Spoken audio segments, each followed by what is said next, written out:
saya Tami Swastuti. Kali ini saya berada di Desa Peliatan yang kaya akan kebudayaan dan keseniannya. Salah satu budaya yaitu tradisi yang terkenal di Desa Peliatan adalah tradisi ngeredak. Adapun di samping tradisi tersebut ada juga kesenian yang terkenal di sini yaitu seni patung beton dan juga seni patung dari kayu. Setelah ini, mari kita ulas hasil wawancara dengan berdesa Desa Adat Peliatan. Mungkin di sini perkenalkan nama saya Tami, Pak. Bapak bisa memperkenalkan diri juga. Om Swastiastu, nama saya Ikut Candi, jabatan Desa Adat Peliatan. Jabatan sekarang adalah di akhir masa jabatan periode kedua. Saya menjadi berdesa di Desa Adat Peliatan mulai sejak tahun 2014 sampai 2019 di periode pertama dan dilanjutkan 2019 sampai sekarang ini menjelang di 2024. Oke, di sini saya berniat untuk mewawancarai Bapak. Iya. Dan saya akan langsung lanjut ke pertanyaan pertama saya. Iya.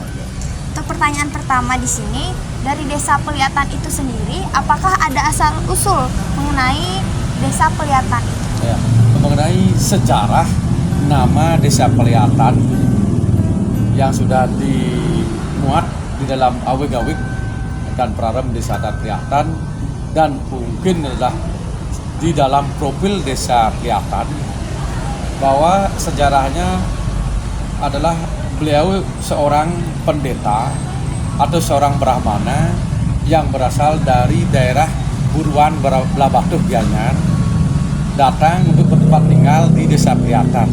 Beliau memilih Desa Peliatan karena beliau adalah seorang brahmana yang mungkin punya kelebihan dan bisa membopong dengan jenanyo tinggi bahwa melihat di atas wilayah Desa Peliatan itu adalah bersinar. Makanya beliau datang dari wilayah Buruan Blabatuh ingin mencapai wilayah tersebut. Ternyata daerah yang bersinar adalah di wilayah Desa Peliatan. Dan beliau datang ke Desa Peliatan bertempat di ujung utara Desa Peliatan sekarang yang disebut dengan daerah Gunung Sari. Nah, itu di sana ada perbukitan. Nah, di sanalah beliau bertempat tinggal. Dan muncul nama Desa Peliatan adalah beliau tuh kesehariannya bertempat tinggal sana dengan berdiri dan memandang sepanjang penglihat beliau ini Desa Peliatan. Nah, dari itulah muncul sepanjang mata melihat gitu. Maka muncullah Desa Peliatan. Lalu untuk pertanyaan keduanya, ini apakah terdapat perbedaan yang jelas atau nampak yang menjadikan Desa Peliatan ini berbeda atau spesial dari desa lainnya yang ada di Gianyar maupun di Bali? Ya. Kalau kami menyatakan perbedaan secara normatif ya tidak terlalu ada mencolok perbedaan antara desa adat yang satu dengan desa adat yang lain. Tapi kami di sini di Desa Peliatan adalah potensi punya ciri khas tersendiri. Yang kami menonjol di Desa Peliatan adalah tentang seni dan budayanya itu. Mungkin beda dengan yang lain adalah menonjolnya adalah dalam potensi seni dan budayanya. Ya, baik dari segi seni tabuh, seni tari, dan seni patung, pamahat, dan sebagainya. Saya pernah mendengar beritanya juga. Ya, sekitar 3 bulan yang lalu juga dari mahasiswa UNUD juga meneliti bahwa ada legong lanang. Itu sudah dimasukkan di daftar menjadi budaya tak benar. Itu sebagai budaya intelektual dan itu sudah didaftarkan di Kemendagri. Lalu saya lanjut ke pertanyaan ketiga. Ya. Untuk pertanyaan ketiga, dari info yang kami dapatkan, Desa Peliatan ini dinyatakan sebagai desa paling maju di Indonesia oleh Kementerian Desa Pembangunan Daerah Tertinggal dan Transmigrasi. Nah, apa yang menyebabkan desa ini bisa dinyatakan sebagai desa paling maju di Indonesia? Sebenarnya ini kan adalah desa dinas juga yang menjawab ya, tapi kami juga tidak terlepas bahwa kami di Desa Peliatan senioritas desa adat dan desa dinas. Nah, kebetulan di tahun-tahun belakang ini berturut-turut Desa Peliatan mendapat penghargaan bahwa Desa Peliatan termasuk desa dengan indeks pembangunan yang menonjol. Itu sudah masuk dalam urutan pertama di Indonesia secara nasional. Nah, itu semuanya didukung oleh program-program dari pemerintah, terutama Menteri Dalam Negeri, khususnya adalah untuk memperkuat pembangunan fisik. Pembangunan fisik itu banyak. Itu adalah pembangunan seperti pembangunan jalan-jalan, gang-gang, pavimentasi dan sebagainya. Nah, juga dianggap berhasil dalam pengelolaan BUMDes, yaitu dalam pengelolaan BUMDes gerak di bidang kuliner yang seperti di alun-alun lihat tuh. Oh iya. Juga pengelolaan GOR.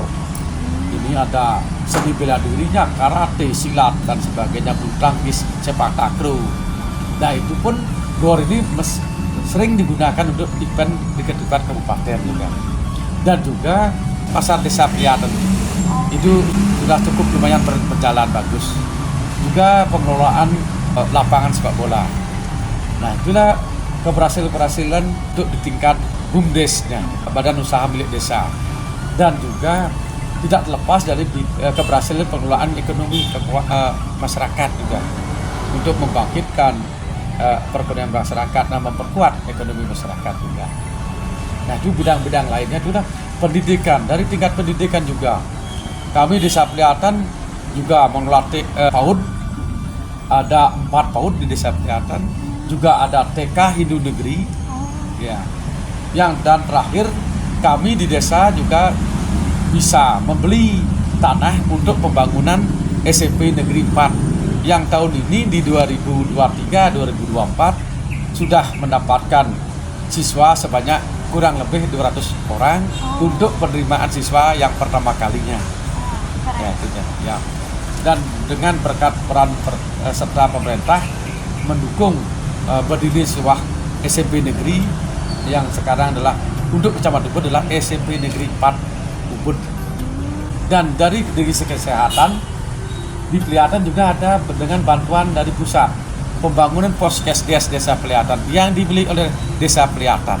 Itu satu-satunya kesehatan yang didapatkan oleh Desa Peliatan. Mungkin daerah lain mungkin belum bisa.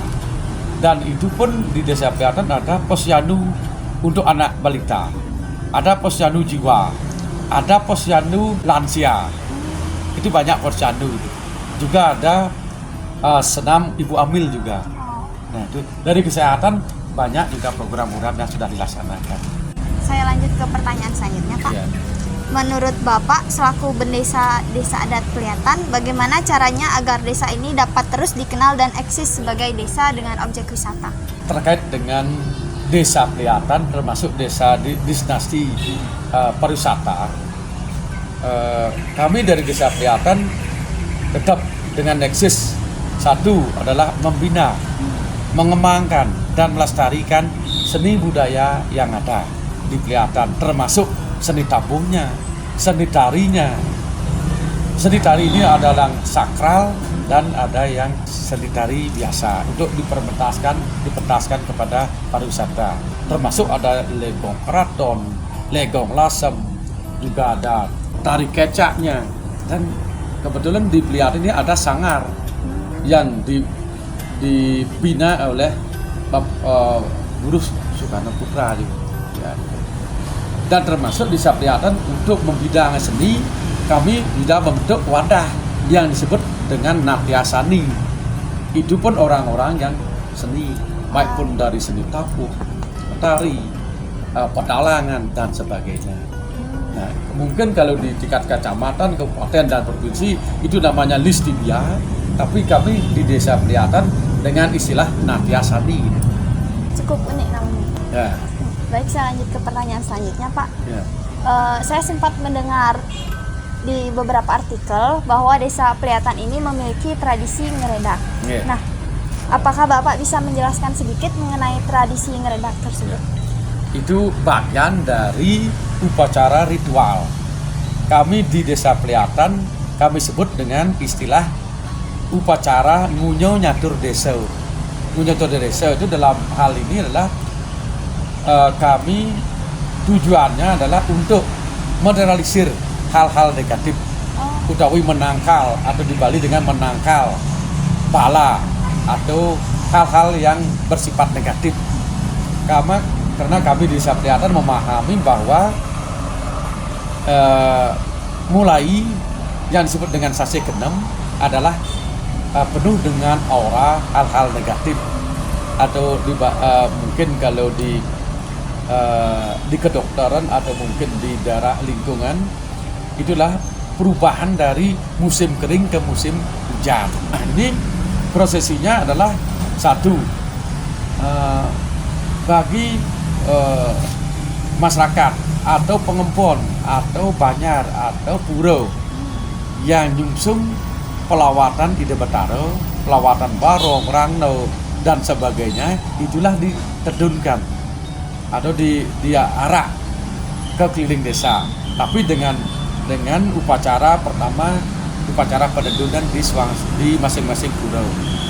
Dan setelah selesai upacara nedunung di masing-masing puro, dilanjutkan dengan Ide Betaro itu diiring ke puro dalam. Di puro dalam tujuan adalah agar para ide sesuunan pelawatan Barong dan Rangdo dan sebagainya itu dapat penugrahan dari Ide Betari dalam. Nah, inilah beliau inilah menetralisir di wilayah Desa Priatan untuk menghalau hal-hal negatif. Makanya ini di keliling desa, perjalanan keliling desa, dan dimulai dengan yang di arah timur. Di arah timur adalah dilaksanakan upacara yang disebut dengan pecaruan. Dilaksanakan yang sudah kami biasa laksanakan adalah dengan pecaruan ayam putih. Setelah prosesi upacara selesai di ujung timur desa, dilanjutkan ke arah selatan. Itu dilaksanakan di ujung desa, yaitu dengan upacara pecaruan ayam bing atau ayam merah. Pasti prosesnya seperti yang di ujung timur. Setelah di ujung selatan selesai, dilanjutkan dengan di ujung barat dengan upacara proses yang sama, tapi upacaranya agak beda, itu dengan upacara caru ayam yang bersifat putih siungan. Ya, setelah prosesi selesai, dilanjutkan ke utara lagi, di ujung utara, tapi dengan perbedaan upacara adalah ayam hitam. Lalu dilanjutkan di Catuspada Desa, itu setelah di pertengahan desa, dilaksanakan caru ayam mancau, ayam lima, dan ditambah dengan samleh kucit butuan. Itu babi kecil yang belum diiris itu, ya, itu dipakai prosesi. Dan setelah itu baru upacara ngunyo nyatur desa itu selesai di acara di tengah atau Catuspada selesai, kembali ke masing-masing puro. Dan ini ada yang disebut ngeredak, itu adalah barisan pertama. Kan ada banyak barisan ya. Yang pertama tentunya adalah senjata-senjata dulu. Setelah itu ada yang disebut ngeredak, ada kumpulan pemuda sebanyak 33 orang yang pakai kamen selom hitam, pakai kampuh poleng, yang tidak pakai baju, dan pakai topi kukusan yang dikasih tapak daro, dan di badan tapak daro, belakang tapak daro, dan itu disebut juga ada nyelet siut, ya, dipakai tapak daro juga. Itulah yang pertama dengan membawa pukul. Itu sebanyak 33. Tujuannya 33 adalah penguripan pengedar buana. Itu ngeredag pertama pengawin, setelah itu ada pasukan ngeredagnya, dan setelah itu ada belaganyer dengan diikut upacara pemangku, dan diikut dengan sesuunan yang akan diiring berkeliling desa. Saya lanjut ke pertanyaan selanjutnya, Pak. Biasanya tradisi ini dilaksanakan setiap kapan? Nah, tradisi ini dilaksanakan setiap tahun sekali, yaitu pada hari tilem kelima. Kira. Oh. Ya, tilem sasi kelima. Itu besoknya mulai dah sasi keenam. Lalu selanjutnya dari penjelasan Bapak sebelumnya, tradisi ini kan sempat tidak berjalan. Lalu dilaksanakan kembali di sekitar tahun 2010-an. 10-an. Nah, itu kenapa bisa, apa yang menyebabkan bisa berjalan kembali tradisi tersebut? Ya. Memang kalau kami di Desa Adat ya selalu melaksanakan apa yang menjadi keputusan dari Paruman yang disebut Paruman Desa. Mungkin para pengelisir kami atau tokoh-tokoh masyarakat adat di Pliatan mungkin ada membaca fenomena-fenomena yang kurang bagus pada saat itu, makanya kembali kita bercermin pada pelaksanaan upacara ngeredag ini yang telah dilaksanakan oleh leluhur kami.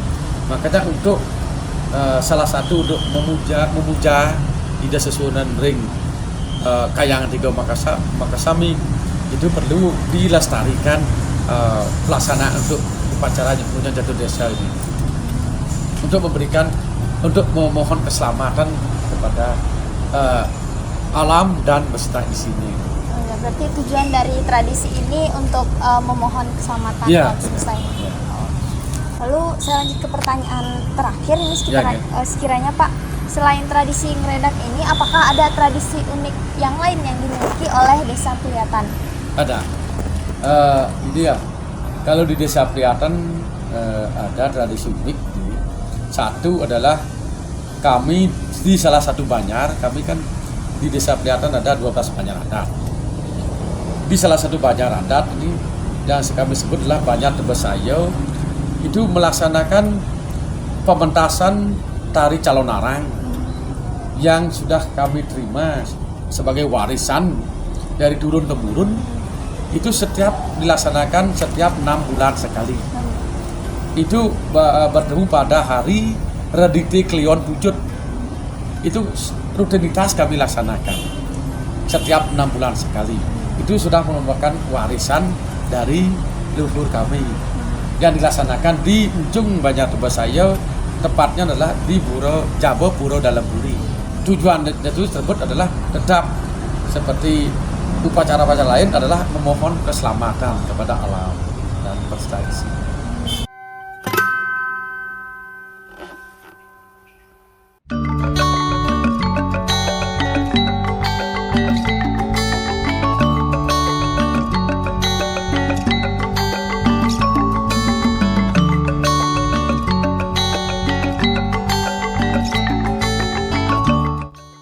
Berpredikat sebagai desa paling maju se-Indonesia, Desa Pliatan tentunya menyajikan banyak objek wisata di dalamnya. Salah satunya yaitu Puri Agung Pliatan.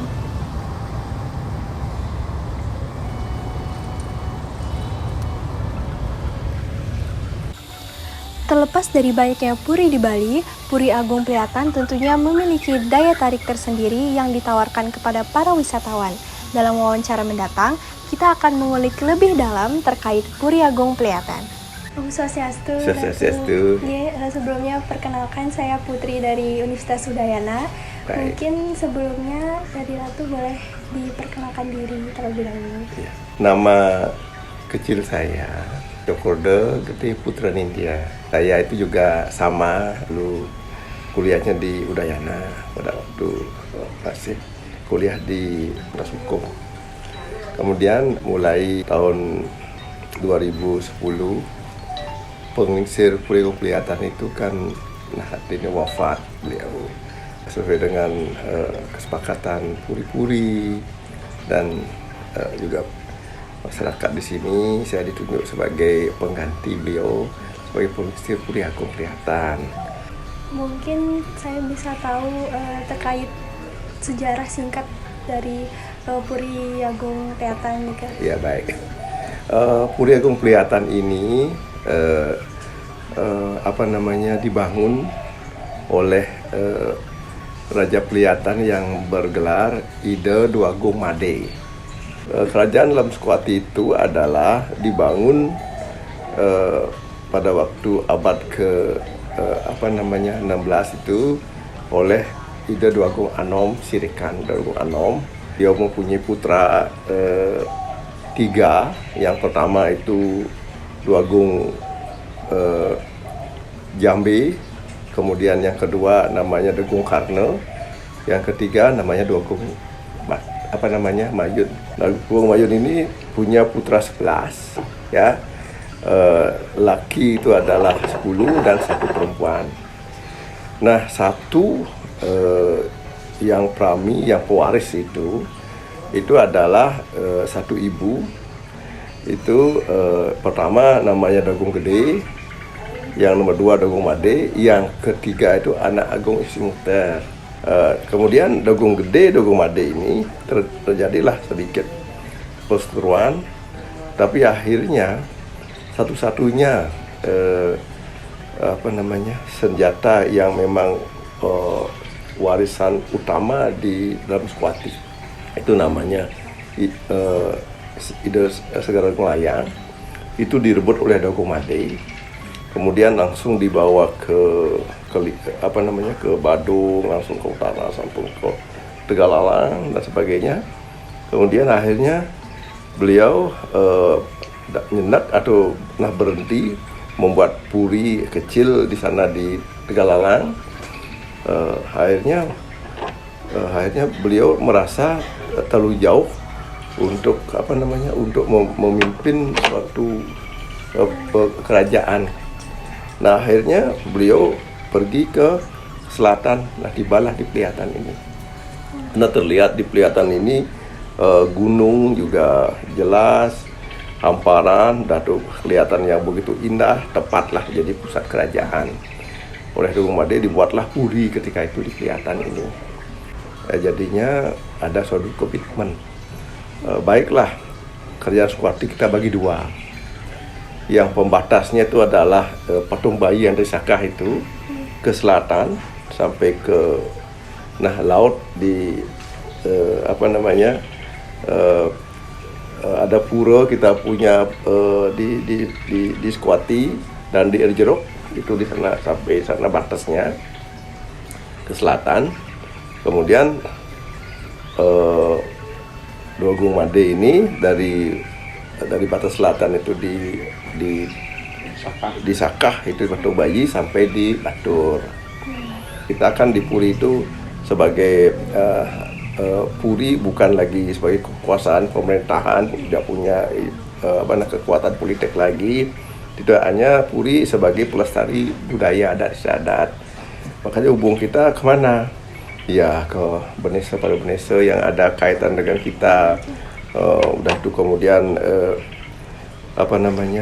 dulu adat, itu para seniman, budayawan. Perlu puri-puri itu tetap melestarikan budayanya, tradisinya masing-masing gitu loh. Apa yang tradisi masing-masing pertahankan sampai kapanpun sebisanya. Itu tentang cerita sejarah sedikit.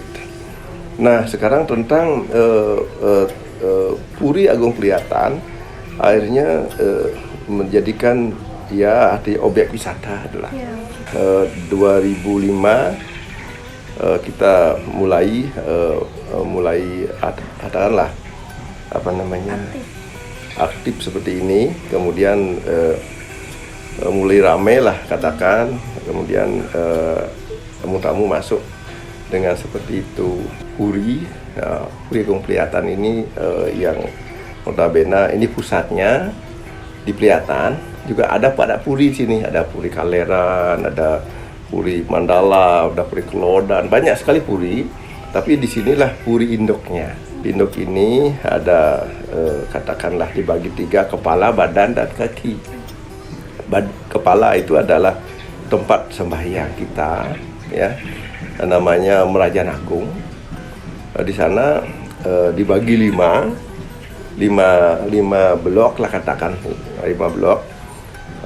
Di paling luar namanya Jabo Sisi, tengah Jabo Tengah, Merajaan Agung, Merajaan Alit, dan Taman. Kalau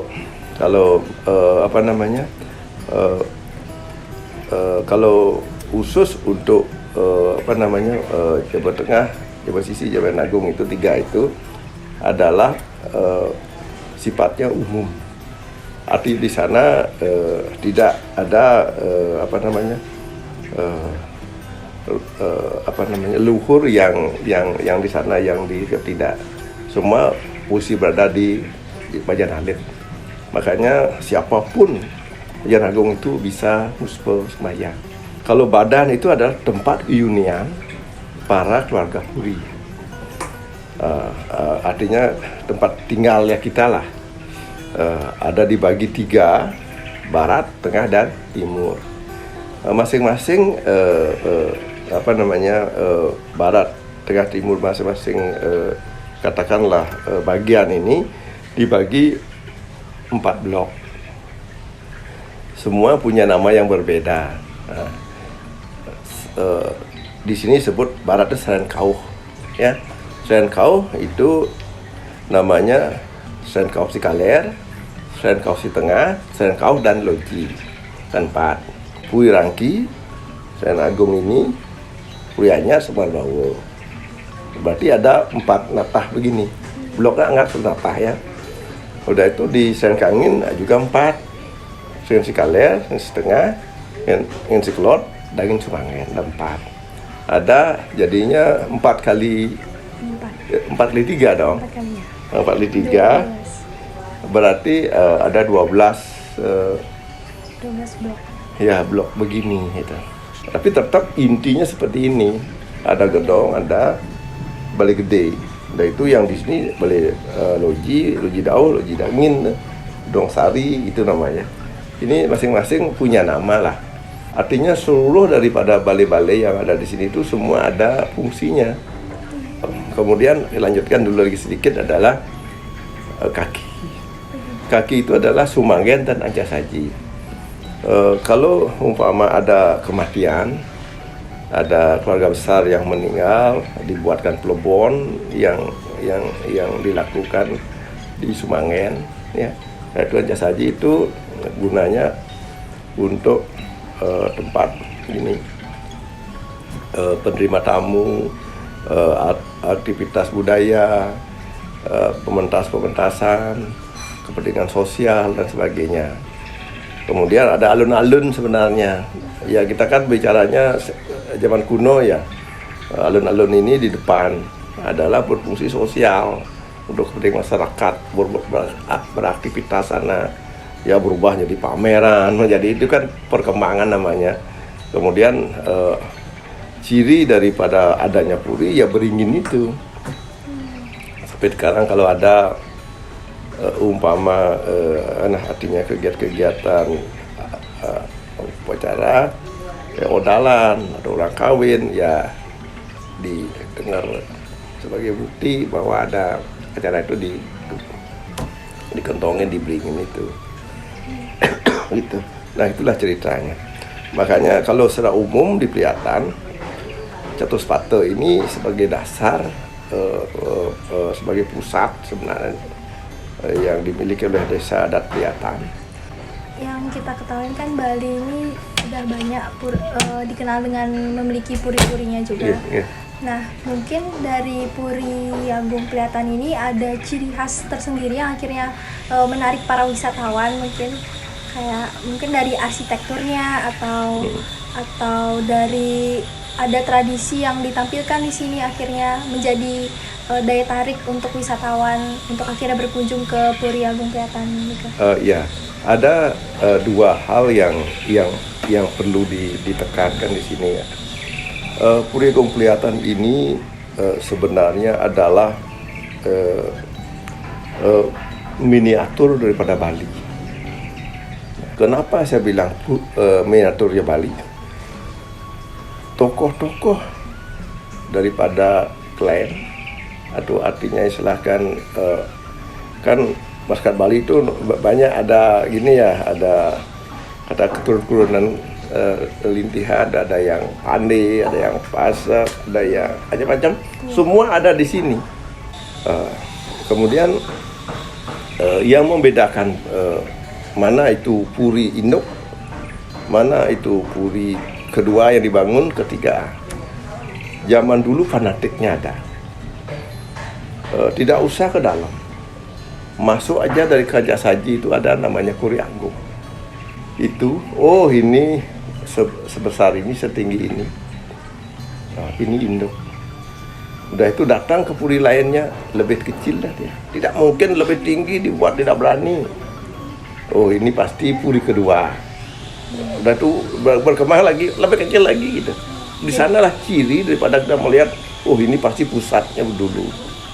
Kemudian ini pasti ada adik-adiknya ke sini.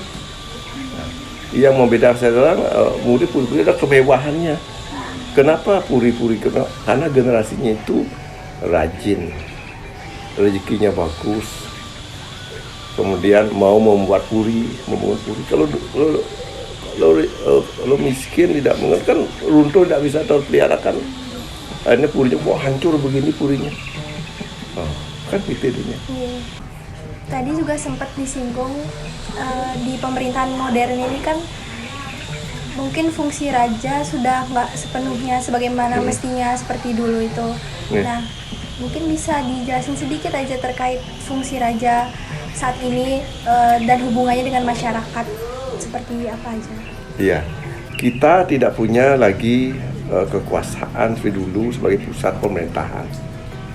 Komitmen kita tidak melihat itu lagi, baik itu Brahmana, Ksatria, Waisya, Sudra, tidak melihat itu lagi.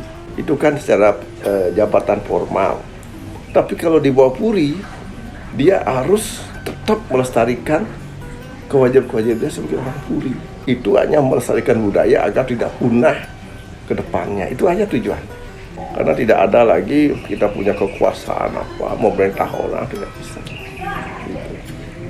Dan kita sekarang hanya bisa seperti tadi melestarikan budaya, melakukan suatu katakan memenuhi kelengkapan apa yang belum ada di masyarakat, melengkapi semua. Ada yang dicari ke puri itulah. Ya. Apa itu? Apa yang diwaris oleh leluhur kita lestarikan. Siapa yang melestarikan? Ya generasinya dia. Mungkin cukup sekian pertanyaan yang bisa saya sampaikan. Terima kasih atas informasi yang disampaikan. Ya, terima kasih. Ya, semoga ini sebagai tambahan ilmu pengetahuan, tambahan lagi dari saya, mudah-mudahan berguna untuk kedepannya sebagai buatan tesis dan sebagainya ya. Ya, terima kasih kembali. Ya.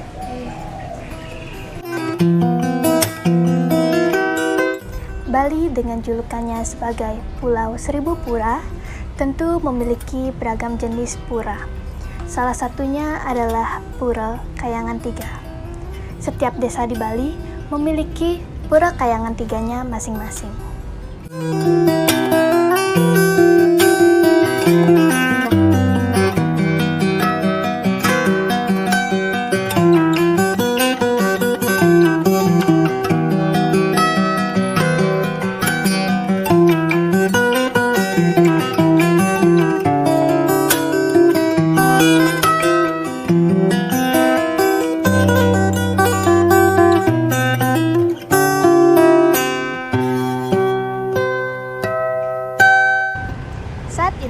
Berada di Pura Kayangan Tiga, Desa Peliatan. Pura Kayangan Tiga di Desa Peliatan ini terdiri dari pura desa dan pura pusah yang berada di satu lokasi ini, dan juga pura dalam yang berada di seberangnya.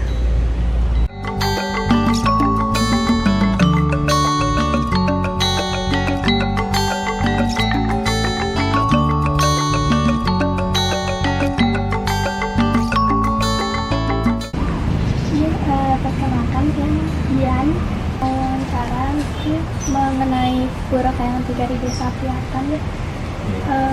Mungkin Bung bisa memperkenalkan diri terlebih dahulu.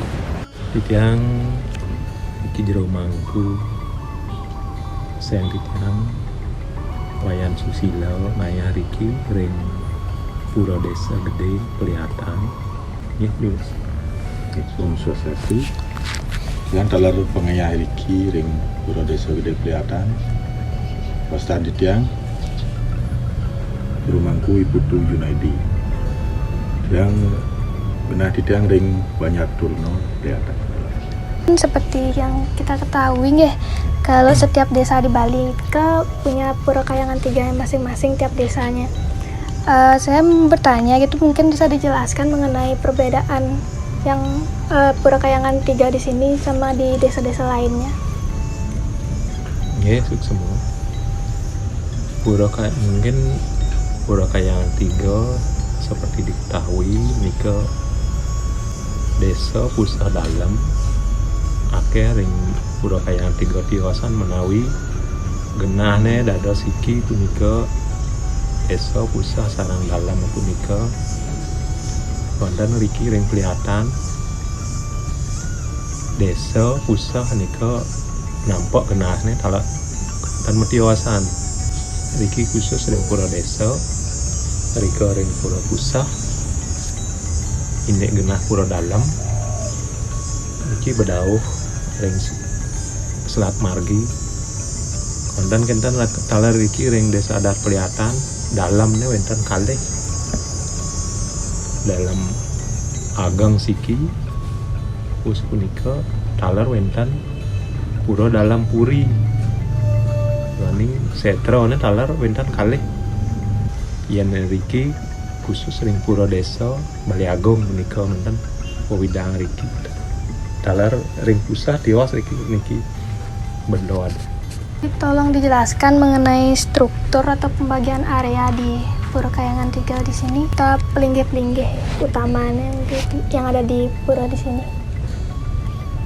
Pelinggih kalau Kayangan 3 punika mungkin untuk di pura Pura desa Desa mantan wau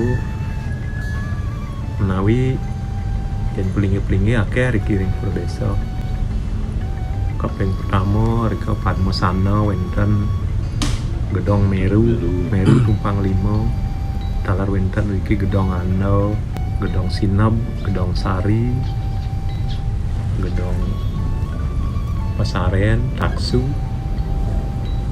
talar Gedong Arco, Linggo Arco punika wenten linggih Ratu Nganten, talar Ratu Minyak punika. Nggih menika ini pelinggih ring Pura desa gede. Untuk Pura Pusah ya. Ini ring Pura Pusah nika duaning nika metioasan pengemuang talar pemangkunnya wenten talar rika menawi sane pinih pascat indek punika pemangku rika Pura dalamnya Dalamnya talar wenten pengemuang metioas talar. sempat saya lihat juga di desa sebelah Tegas Kanginan ya. Itu kan Pura Kayangan 3-nya jadi satu ya, pura desa Pura Pusah Pura dalamnya. Terus untuk di desa Priatan ini yang saya lihat kan Pura Pusah sama Pura desanya jadi satu lokasi. Pura dalamnya di sebelah sana ya. Seberang. Itu tuh ada alasannya kah kenapa bisa pisah? Alasannya mungkin ini karena desa adatnya banyak pengemuangnya. Masing-masing ada yang mengemuangnya itu di Pura Desa juga ada, di Pura Pusah lain, di Pura Dalam ada lagi mengemuangnya banyak. Mengenai upacara piodalan di Pura Kayangan 3 niki itu kan karena jatuhnya berbeda-beda ya Pura Dalam, Pura Pusah sama Pura Desa ya. Untuk piodalannya itu kapan ya upacara piodalan itu jatuh itu? Untuk pikirin Pura Desa sarang di Pura Pusah nikah bersamaan udah Purnama Kapat. Kalau untuk di Pura Dalam nikah Ngarkasih Madan Sio. Pura Dalam gede. Kalau Pura Dalam Puri Ngarkasih Tamir. Di sini ada upacara keagamaan lainnya yang besar gitu, yang sering rutin dilakuin mungkin setiap 6 bulan atau setahun atau beberapa tahun sekali gitu. Untuk upacara mungkin yang besar itu piodal gitu. Yang rutin-rutinnya itu ya Purnama Tilam, Ajang Krion gitu aja. Untuk yang besar modalan aja. Dengan hal ini, kita ketahui bahwa tiap-tiap desa di Bali memiliki Pura Kayangan 3-nya masing-masing. Sama halnya di Desa Priatan. Ketiga pura ini memiliki fungsinya masing-masing sebagai tempat pemujaan.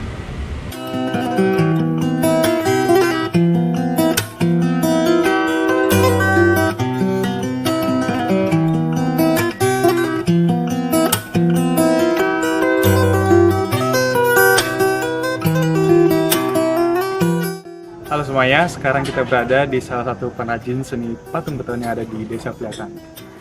Saat ini kita akan mewawancarai salah satu pengrajin karya seni patung beton yang ada di Desa Peliatan.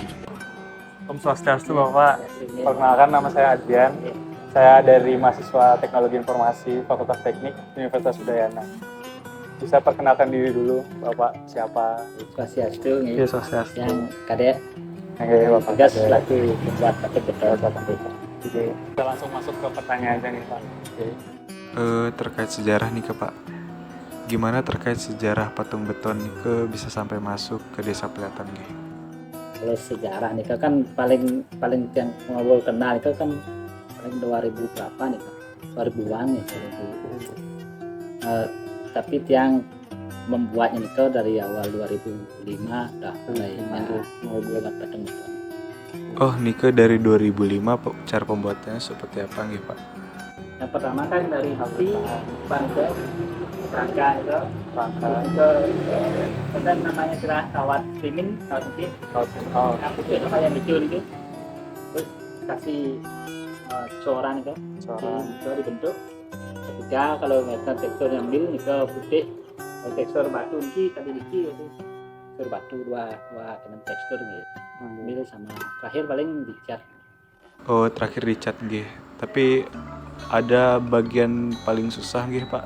Ya, terutama dalam wajah sih. Oh, wajah. Ya, wajah. Kalau bikin manusia wajah. Emangnya Nike alatnya pakai apa aja gitu Pak? Alat Gampang ya, dapat. ini kalau cento ada pisau buatan, bahan ya semen, pasir sama mil, sama seperti tembok-tembok rumah.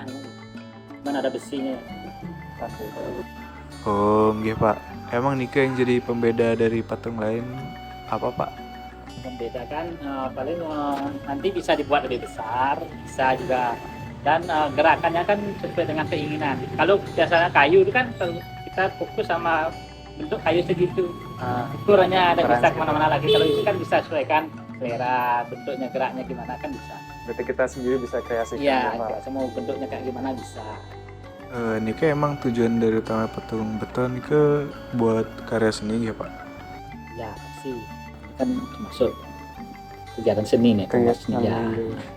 Tapi di luar dari itu kita juga bisa buat memperjualbelikan Ya. dari patung Seni itu beton. kan relatif ya, ada seni untuk pajangan, seni untuk koleksi, dan seni untuk jual kan gitu.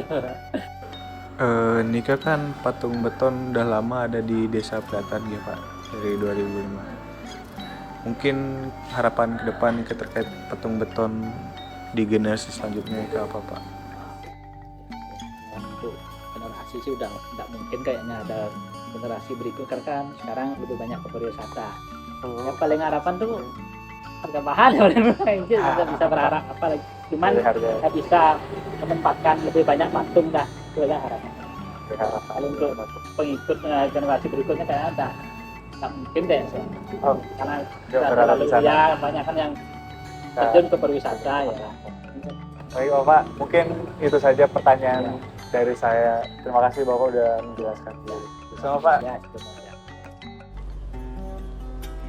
Berdasarkan objek-objek yang sudah dibahas pada video ini, mulai dari latar belakang desa, tradisi ngredak, Puri Agung Priatan, Pura Kayangan 3, hingga seni patung beton, hal ini menunjukkan bahwa Desa Adat Peliatan merupakan desa yang sangat kaya akan sejarah, seni, hingga budayanya.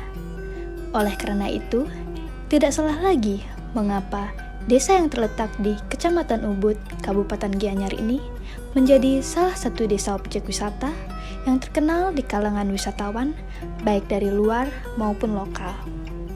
Dari hal ini, kita ketahui bahwa Desa Adat Peliatan harus terus untuk dijaga dan dikembangkan agar dapat terus eksis dan semakin dikenal oleh masyarakat dari berbagai kalangan.